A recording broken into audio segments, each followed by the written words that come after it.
कुठून सुरुवात केलेली?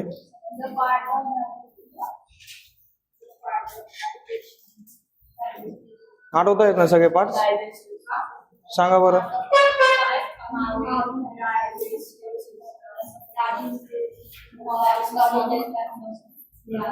एका ह्याच्यात बोला ना. माउथ, नंतर नंतर टंग.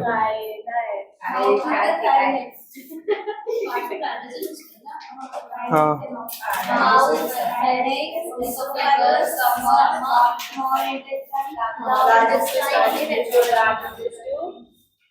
काय इंटेस्टिव्ह?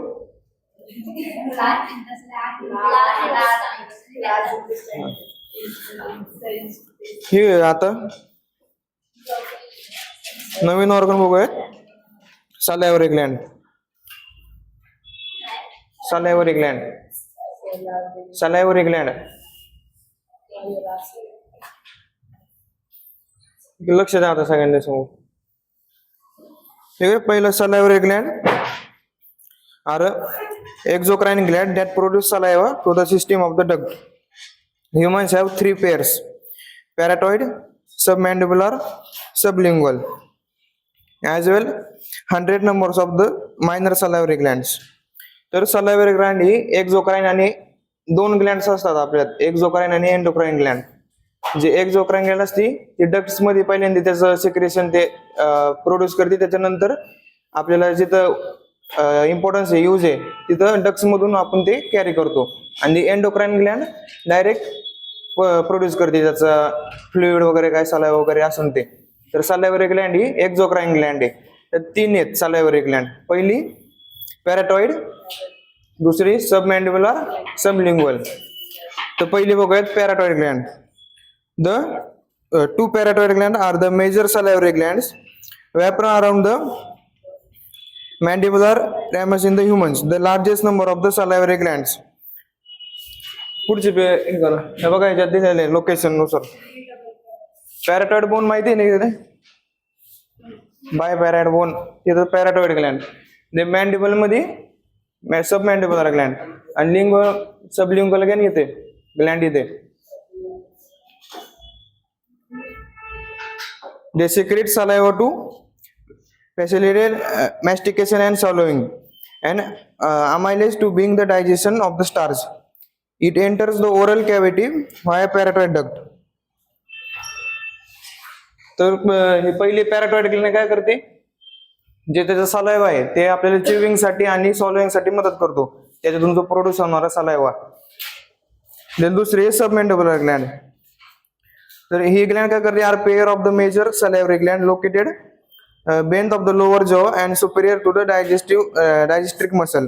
The secretion produced is a mixture of the serous fluid and the mucus and enter the oral cavity via submandibular duct. तर ही ग्लँड कुठं असे समजलं, मॅन्डिबुलर बोनच्या तिथे. आणि हे 2 हे करते मिक्सचर मधून तयार होते, एक सिरस फ्लुइड आणि एक म्युकस.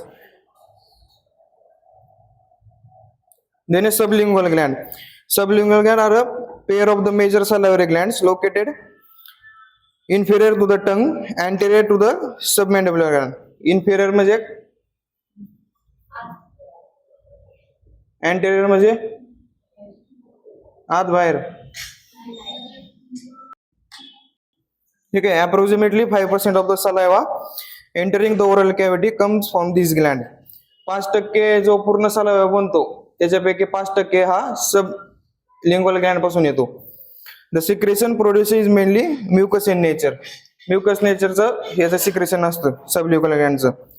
तर minor salivary gland, 1000 of minor salivary glands असतात. पहिल्याच इंट्रोडक्शन मध्ये बघितलं आपण.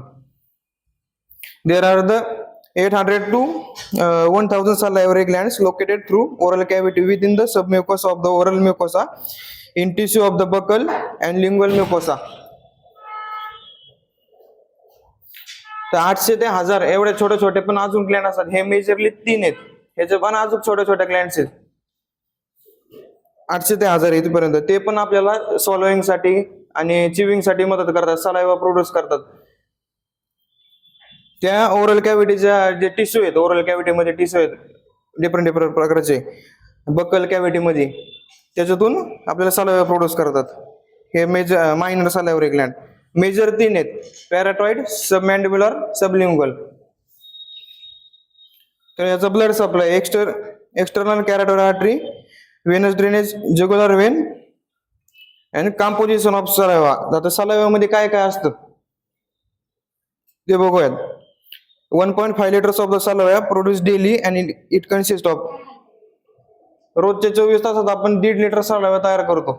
तर त्याच्यामध्ये काय काय असतं? Waters, mineral salts, enzymes, mucus, lysozymes, immunoglobins. तर फंक्शन काय आहे सलाइवाचं? Saliva contributes to digestion of the food and maintaining oral hygiene. Saliva alkaline नेचरचा असतं, त्याच्यामुळे आपल्या ओरल हायजीन मध्ये बॅक्टेरिया वगैरे ते सगळे किल होतात. सलाइवा प्रोड्यूस होतो. आपण बोलताना पण आपल्या तोंडामध्ये सलाइवा प्रोड्यूस होतो. खाताना डायजेशन ऑफ फूड साठी पण हेल्प करतो. Without the normal salivary function, frequency of the dental caries, gum disease and other oral problems increase significantly. जर सलाइवा प्रोड्यूसच नाही झाला तर ओरल कॅव्हिटी पूर्णपणे खराब होईल. बॅक्टेरिया तिथं ग्रो होतील, मल्टिप्लिकेशन होईल आणि इन्फेक्शन होईल.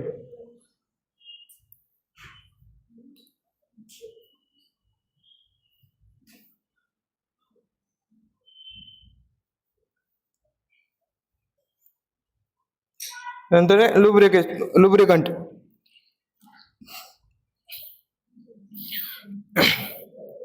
Saliva coats the oral mucosa and mechanically protecting it from the trauma during the eating, swallowing and speaking. In people with the little saliva, soreness of the mouth is very common and the food, especially dry food, stick inside the mouth. Saliva काय करतो? आपल्याला prevent करतो trauma होण्यापासून oral कॅव्हिटीच्या. कारण की आपलं mouth बघा प्रत्येक वेळेस ओलसर असतं. आपण काय खातो? ड्राय वगैरे, चॉकलेट वगैरे, ते 5 स्टार चिटकते माहिती ना दाताला. आणि ज्यांच्यामध्ये सलाइवा कमी प्रोड्यूस होतो त्यांच्यामध्ये ओल्डर एज मध्ये बघा म्हणतात दातात अडकते खाल्लेलं, त्यांच्यामध्ये सलाइवा प्रोड्यूस कमी होतो. तर नंतर digestion. The digestive function of the saliva includes moistening of the food and helping to create the food balls. आपण फूड खातो, चपाती भाजी खातो, ते ड्राय फॉर्म मध्ये असतं. आपण तोंडात घेतलं की सलाइवा त्याला हे होतो, मिक्स होतो त्याच्याबरोबर. त्याच्यानंतर ते बोलस वेट पार्टिकल्स मध्ये त्याचे चिविंग होऊन बोलस छोटे छोटे बोलस मध्ये जाऊन ॲलिमेंटरी ट्रॅक मधून स्टमक मध्ये जातं. Then lubricative function of the saliva allows the food bolus to pass easily from the mouth into the oesophagus. तेच माउथ पासून इसोफॅगस पर्यंत पास करण्यास मदत करतं. देन role in taste. The saliva is very important in a sense of the taste. It is liquid medium in which the chemical are carried to taste receptor cells, mostly associated with the lingual papillae. Saliva taste मध्ये पण टेस्टचा sense येण्यासाठी पण मदत करतो. Then हा liquid medium मध्ये असल्यामुळे जे टेस्ट रिसेप्टरचे सेल आहेत आपल्या टंग मध्ये त्यांना पण स्टिम्युलेट करतो.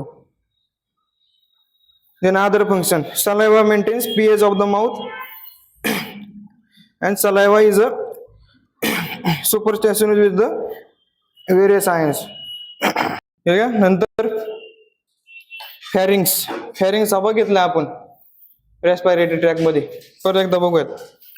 Pharynx is the part of the throat that behind the mouth and nasal cavity and above the esophagus and larynx or tubes going down to stomach and the lungs. जे फॅरिंगचे tubes आहेत ते stomach आणि oesophagus मध्ये जातात.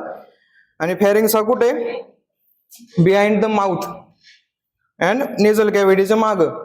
Mouth आणि nasal कॅव्हिटीच्या माग pharynx. जाऊ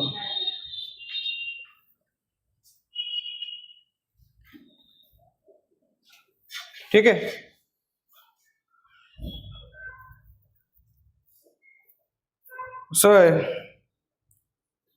पार्ट फॅरिंग्स कशाचा माग असतो? असं समोर आहे बघा की हा, त्याच्यानंतर अबो कशाच्या वरती असतो pharynx? Esophagus and larynx. Pharynx is the portion of digestive tract that receives the food from the mouth. Mouth पासून पुढे घेतो आणि फॅगस थ्रू इसोफॅगस थ्रू स्टमक मध्ये जातो.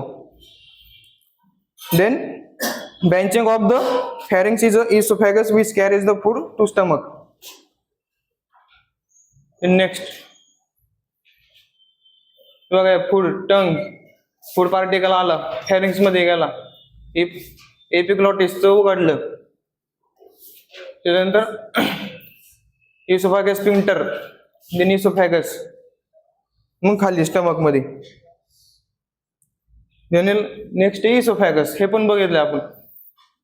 इसोफॅगस is commonly known as a food pipe or gullet. The esophagus is a muscular tube connecting throat with the stomach. Esophagus runs behind the windpipe, trachea, heart, and in front of the spine. Length असते 25 centimeter, diameter 2 centimeter. तर इसोफॅगसलाच काय बोलतो होतो आपण? Food pipe. आणि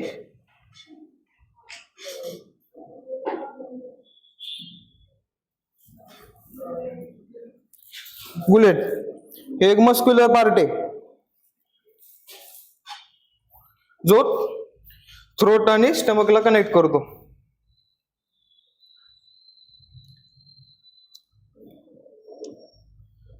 जो इसोफॅगस आहे तो कशाच्या बिहाइंड रन करतो? ट्रकियाच्या मागे इसोफॅगस असतो आणि स्पाइनच्या पुढे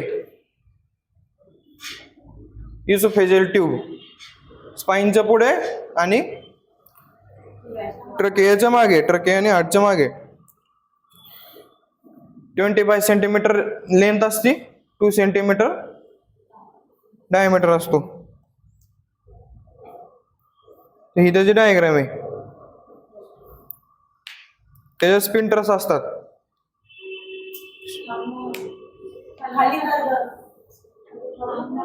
डायग्राम.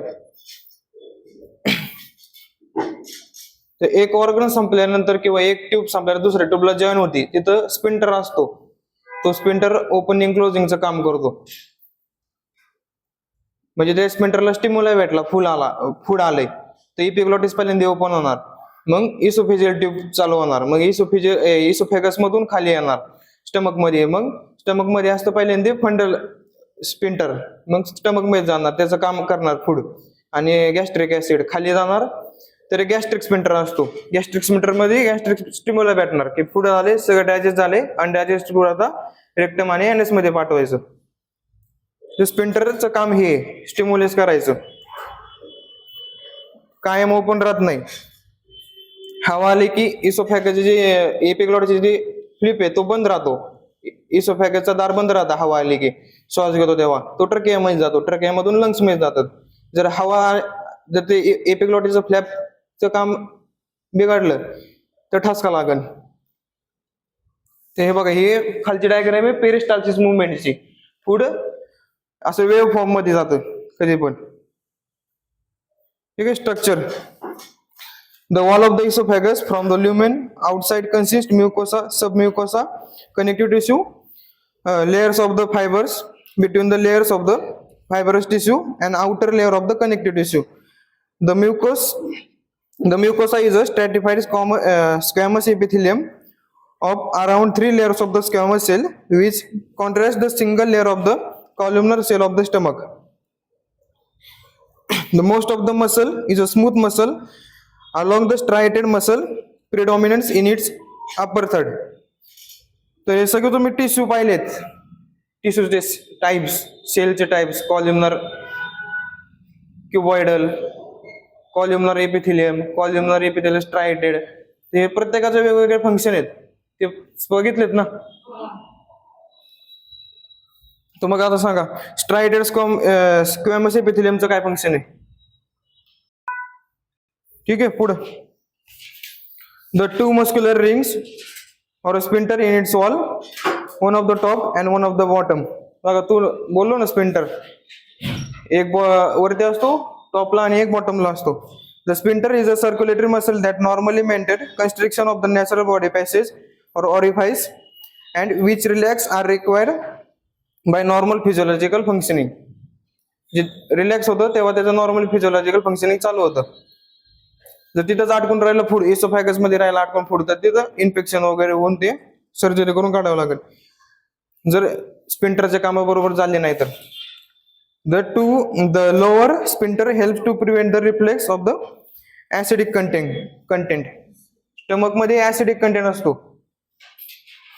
गॅस्ट्रिक ऍसिड असतं ना, ऍसिड आहे स्टमक मध्ये, तर मग ते अपफ्लो होण्यापासून स्पिंटर पण एक प्रिव्हेंट करतात. जर ते ऍसिड वरती आलं तर स्टमकला ते कॅपॅसिटी आहे त्याचे टॉलरेट करायचे ऍसिड लेवल, ते स्टमक टॉलरेट करतं. पण ते इसोफॅगस मध्ये जर आलं वरती रिफ्लेक्स होऊन हिकअप्स वगैरे आल्यानंतर तर इसोफॅगसला डॅमेज करण आणि बाकी ऑर्गन्सला पण. तर फंक्शन आहे, ठीक आहे. फंक्शन पहिले सॉलोइंग. Food ingested through the mouth and when swallow passes from the mouth passes pass first to pharynx then esophagus. Food mouth मध्ये आलं, पहिल्यांदा गेलं pharynx मध्ये, then esophagus, then stomach. त्यानंतर reducing the gastric reflex. Constructing the upper and lower esophageal sphincter help to prevent reflex backflow. मग backflow prevent करतो sphincter मध्ये, sphincter of gastric content and acids into esophagus and protecting esophageal mucosa. समजले? Formation of बोलस, गोळे गोळे तयार होतात food पार्टिकलचे, बोलस तयार होतो. ड्राय फॉर्मचा लिक्विड फॉर्म मध्ये सलाइवा त्याला ऍड झाल्यानंतर पहिल्याच ह्याच्यात बघितलं ना आपण, ठीक आहे. Blood supply, esophageal artery, then inferior phrenic artery, then venous drainage, left gastric vein. Then stomach is a muscular organ located on the left side of the upper abdomen. The stomach receives food from the esophagus. As the food reaches end of the esophagus, it enters the stomach through muscular wall called lower esophageal sphincter.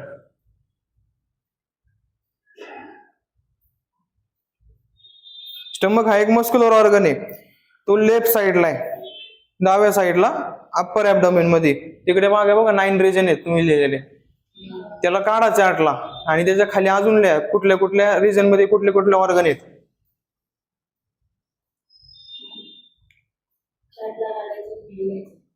परत चिटकवा.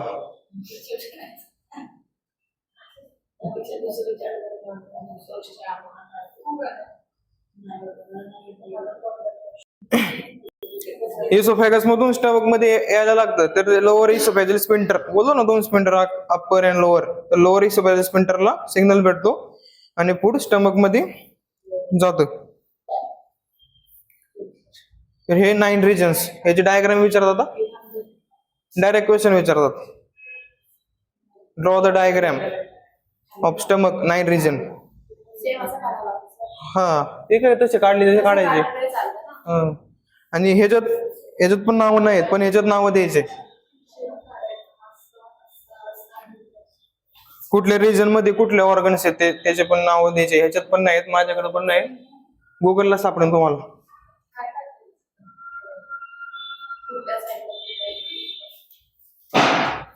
तर हे स्टमकचे diagram आहे खाली.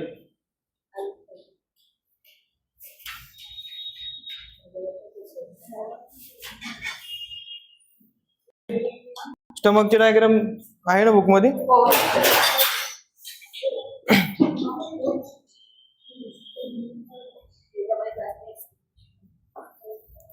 तर पहिले वरतून tube येते stomach मध्ये, तिला इसोफॅगस बोलतात. स्टमक मध्ये एंटर झाल्यानंतर नाही, इकडे नाही, बुकच नाही का, काढा मोबाईल मध्ये, काय नाही.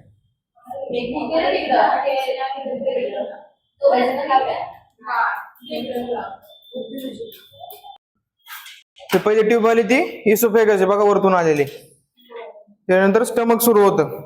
तर स्टमक मध्ये पण वेगवेगळ्या पार्टचे वेगवेगळे नाव आहेत. जर पहिले फंडस जो वरती एकदम त्याच्यानंतर मधला पार्ट येतो बॉडी, स्टमकची बॉडी, आणि जो मोठा कर्व आहे त्याला ग्रेटर कर्वेचर बोलतो आपण, आणि जो त्याच्या समोरचा आहे आतमधला कर्व त्याला लेझर कर्वेचर बोलतो. फंडाच्याच खाली कार्डियाक आहे. फंडसच्या खाली लेफ्ट हँड साइडला बघा ना, तिथं इथं पण हे बघा, इथं दिसतंय बघा, नाव दिसतंय इथं. ठीक आहे. त्याच्यानंतर खालची पायलोरिसच्या वरती अँट्रम आहे. देन पायलोरिस मध्ये पायलोरिस स्पिंटर असतो. त्याच्यानंतर खाली ड्युडेनम. मग खाली सगळं लार्ज इंटेस्टाईन आणि स्मॉल इंटेस्टाईन चालू होतात. आणि जे इथं बघा दिलेले आहे, हे जे डॉटेड लाईन दिलेली आहे ना, ते गॅस्ट्रोइसोफॅगल जंक्शन आहे. इसोफॅगस आणि तिथं गॅस्ट्रिक खाली स्टमक त्यांचं जंक्शन होतं, त्यामुळे त्याला नाव आहे गॅस्ट्रोइसोफॅगल जंक्शन.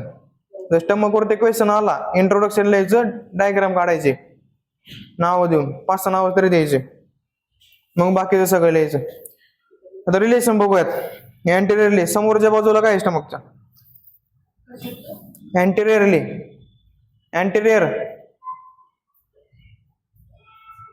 इथं बघा ना, पीपीटी खाली कर, दुसरं पानला.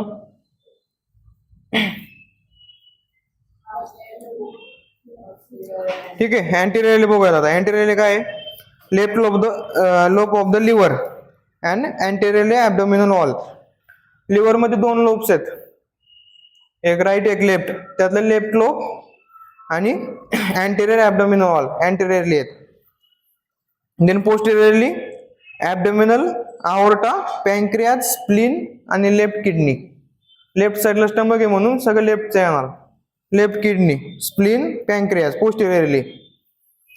देन सुपेरियरली वरच्या साइडला diaphragm, oesophagus and left lobe of the liver. Then inferiorly खाली transverse colon and small intestine. Then left साइडला डायफ्राम आणि स्प्लीन, आणि राईट साइडला लिव्हर आणि ड्युओडेनम. समजले रिलेशन? पुढचं स्टमक एक पाऊस लाईक ऑर्गन आहे, primarily design for the food storage for 2 to 4 hours. Sometimes mechanical chemical digestion also occurs. Contain 2 sphincters at the both end to regulate the food movement. Cardiac sphincter and pyloric sphincter. Cardiac sphincter near the esophagus, then pyloric sphincter near the small intestine. It is divided into 4 regions: cardiac stomach, फंडक stomach, body of stomach and pyloric stomach. जे आपण नाव बघितले ते diagram मध्ये, funds, body, cardiac आणि pyloric. Stomach हा एक पाऊसला एक ऑर्गन आहे, मस्क्युलर पाऊच आहे. त्याच्यात आपण फूड स्टोरेज करतो. किती तासासाठी? 2 ते 4 तासासाठी. त्याच्यानंतर ते फूड त्याच्यात राहिल्यानंतर त्याच्यात रिॲक्शन होते, केमिकल आणि मेकॅनिकल. त्याच्यानंतर फूड डायजेस्ट होतं. ते झालं की स्पिंटर सांगितले, 2 स्पिंटर आहेत. वरतून येणारा कार्डियाक स्पिंटर स्टमक मध्ये बरं का, आणि फूड सगळं डायजेस्ट झाल्यानंतर खाली जाणारा पायलोरिक स्पिंटर. तर 4 रिजन आहेत, 4 रिजन आहेत स्टमकचे टोटल मेनली. तर पहिलं आहे कार्डियाक, दुसरं आहे फंडिक, दुसरं आहे बॉडी, तिसरा बॉडी, चौथा pyloric. Next contain thick fold called the rago at its layer for the providing the larger surface area for the expansion, secretion, digestion and some absorption. जो larger surface area आहे greater curvature, बघितलं ना greater curvature diagram मध्ये आपण. तर ते काय करतं, डायजेशन करतं, सिक्रेशन करतं, आणि जे बाकी जो काही राहिलंय ते काही पार्टिकल्स, मिनरल्स, एन्झाइम्स, ड्रग्स वगैरे गेले असतील ते ऍब्झॉर्ब करतं. तर इथपर्यंत होतं स्टमकचं सगळं वरती इंट्रोडक्शन. द फंक्शन आहे पहिलं digestion. The stomach release protease protein digesting enzyme such as a pepsin, hydrochloride acid which kills or inhibit the bacteria and providing the acidic pH for the protagonist of the work to work. The food is churned by the stomach through muscular contraction of the wall called peristalsis. Food बारीक बारीक particle मध्ये जातं आणि peristaltic मुवमेंटनी खाली खाली येतं. बोललो ना मग कसे पेरिस्टाल्टिक डायग्राम बघितले आपण त्याचे. तर स्टमक मध्ये प्रोटेज नावाचं एन्झाईम असतं. प्रोटेज म्हणजे काय? Protein digestive enzyme. आणि हायड्रोक्लोरिक ऍसिड हे काय करतं? जे बॅक्टेरिया काय इन्फेक्शन जे येणार त्याला किल करण्याचं काम करतं हे दोन एन्झाईम, प्रोटेस्ट आणि हायड्रोक्लोरिक ऍसिड.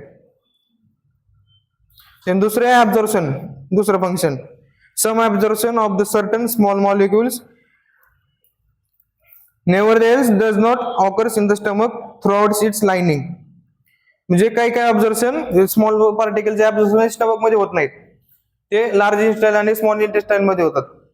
असं नाही की 100% ऍब्झॉर्प्शन फूडचं स्टमक मध्येच होतं, खाली पण होतं स्मॉल इंटेस्टाईन आणि लार्ज इंटेस्टाईन मध्ये. त्याचे पण डिफरंट पार्ट आहेत दोन्ही इंटेस्टाईनचे. देणे गॅस्ट्रिक ज्यूस,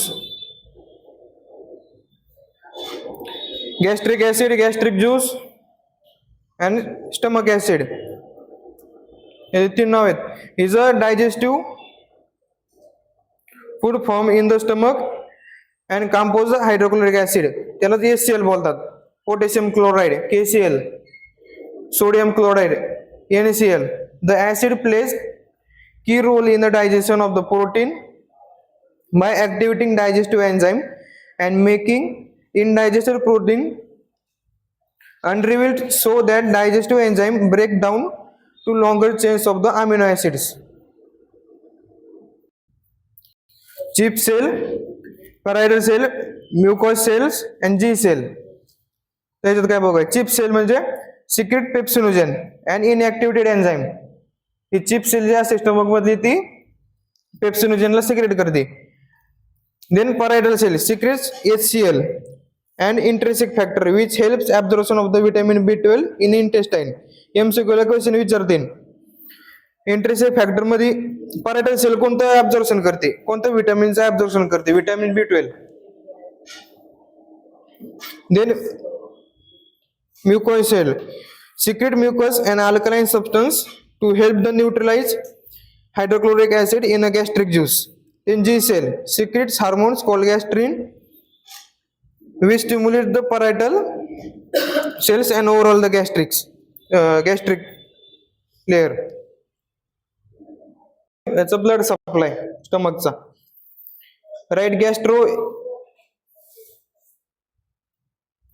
right आणि left gastroepiphytic artery and gastric artery. Then venous drainage, gastric vein. ठीक है. नेक्स्ट है पैंक्रियाज.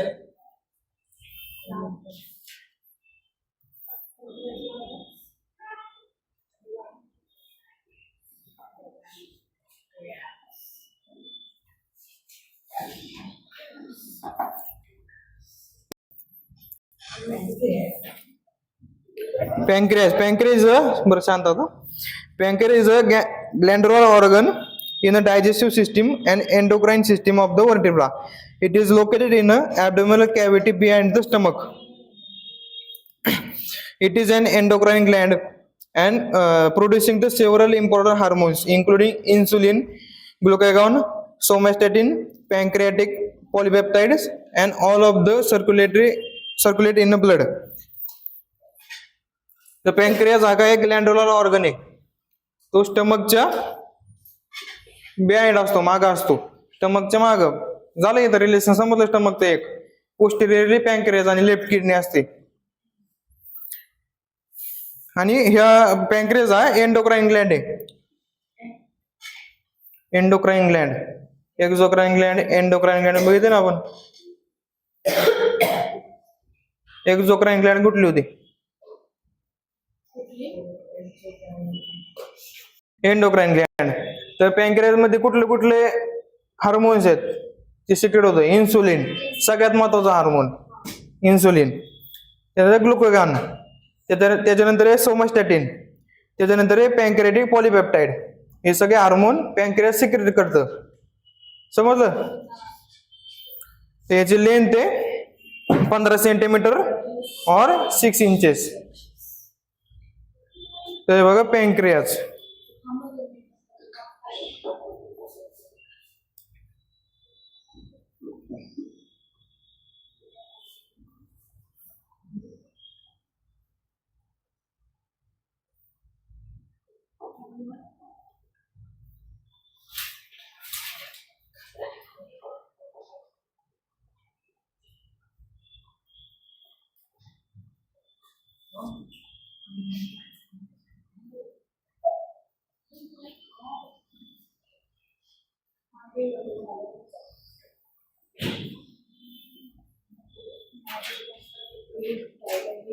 तिथून झूम नाही होत का? ठीक आहे. लिव्हर दिसतंय ते वरचे लाल पट्टी घालू. हे बघ हे लिव्हर. हाय राईट लोब, हाय लेफ्ट लोब. लिव्हरच्या इथं लेफ्ट लोबला कुठले ऑर्गन स्टमक रिलेशन मध्ये बघितलं होतं आपण. त्याच्यानंतर स्टमकच्या इथे बाजूला स्प्लीन. देणे इथं बाईल डक्ट. पॅनक्रियाटिक जो ज्यूस सिक्रेट होतो तो बाईल डक्ट मध्ये सिक्रेट होतो.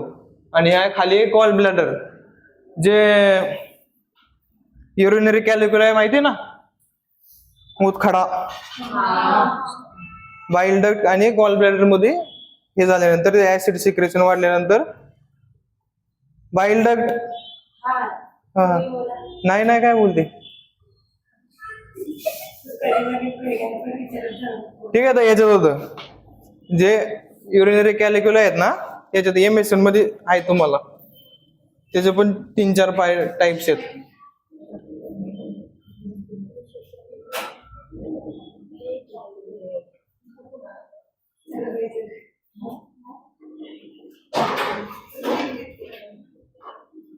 ठीक आहे. खाली घे. हा हे पॅनक्रियाज.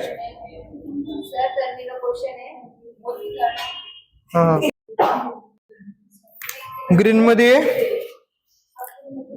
ते खाली ऑरेंज मध्ये दिलंय ते.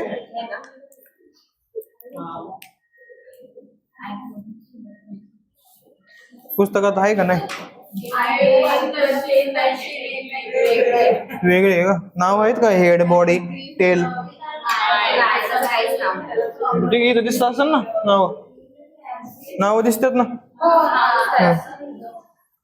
तर येलो आहे हेड, ग्रीन आहे पिस्ता कलर मध्ये नेक, पिंक मध्ये बॉडी, ग्रीन मध्ये टेल. ठीक आहे. स्ट्रक्चर ऑरेंज मध्ये ना युनिशिएटेड प्रोसेस आहे तिथं. युनिशिएटेड प्रोसेस आहे तिथं. ठीक आहे. Structure anatomically pancreas is divided into head of the pancreas, neck, body and tail.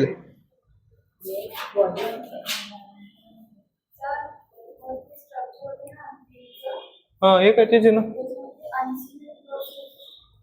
ते काय ते नाव दिले तसंच त्याला. खाली प्रोसेस त्याच्या. ते मेनली 4 आहेत. हेड, नेक, बॉडी आणि टेल. आपल्यासारखंच फक्त पहिला माणूस अश्मयुगातला. डोकं, मान, बॉडी आणि शेपूट ना. कोणच आहे?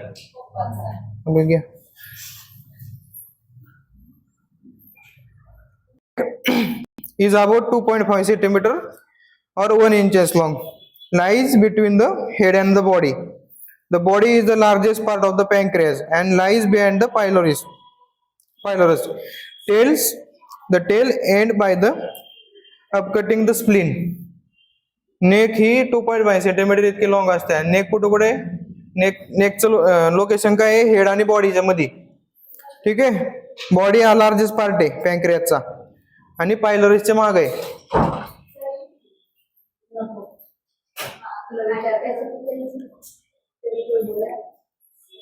आणि जो टेल आहे पॅनक्रियाची ते ended by the abutting of spleen. स्प्लीनच्या तिथं टेल येते पॅनक्रियाची. ठीक आहे. याचा blood supply. Superior mesenteric artery, splenic artery आणि व्हीनस ड्रेनेज मध्ये आहे सुपिरियर मेजेंट्रिक वेन आणि स्प्लिनिक वेन. नेक्स्ट आहे function. Pancreas is involved in a blood sugar control metabolism within the body. Sugar control and metabolism. Pancreatic islets are the present in the pancreas. Within these islets are the four main types of the cells which are involved in the regulation of the blood glucose level. Each type of the cell secrete different types of the hormone: alpha, beta, delta, gamma. नाव ऐकले असतील ना आधी, picture मध्ये पण ऐकले असतील ना, त्या जीनियस पिक्चर मध्ये. ओ मेरे अल्फा बेटा गॅमा किधर आहे. ठीक आहे. अल्फा मध्ये, अल्फा सेल मध्ये, अल्फा सेल काय सिक्रेट करते? Glucagon. Increase the glucose in the blood. Alpha cell ग्लुकोजला इन्क्रीज करते. देन बीटा सेल इन्सुलिनला सिक्रेट करते, decrease the glucose in the blood. Then delta cell somatostatin secrete करते, regulate or stop the alpha and beta सेलचं काम. Then gamma cell pancreatic polypeptide secrete करते. तर पॅन्क्रियाचं function काय? सगळ्यात महत्वाचं इन्सुलिन प्रोड्यूस करतं. इन्सुलिन काय काम करतं? जो आपलं ब्लड शुगर लेवल आहे त्याला कंट्रोल करायचं काम करतं. तर त्याच्यात पण सेल आहेत. तर गॅमा सेल काय प्रोड्यूस करते? बीटा सेल, डेल्टा सेल आणि गॅमा सेल. तर अल्फा सेल काय करते? ग्लुकॅगॉन करते. ग्लुकॅगॉन काय काम करतं? इन्क्रीज करतं ब्लड शुगर लेवल. आणि जे बीटा सेल आहे इन्सुलिन, ते काय करतं? ब्लड शुगर लेवल डिक्रीज करतं. जर घरात डायबिटीसचे पेशंट असतील इन्सुलिन वरती, तर इन्सुलिनचे इंजेक्शन देतो आपण. ते काय काम करतं? जे शुगर वाढलेली ती कमी करायचं काम करतो beta cell. Then delta cell somatostatin release करतं. जे हे दोन्ही वरती अल्फा आणि बीटा यांना जे यांचं रेग्युलेशन आणि जर जास्त काम करत असतील ते त्यांचे नियंत्रित ठेवायचं काम, कंट्रोल करायचं काम डेल्टा सेल करतं. आणि गॅमा सेल काय करतं? पॅन्क्रियाटिक पॉलीपेप्टाइड सिक्रेट करतं. ठीक आहे. इथपर्यंत होतं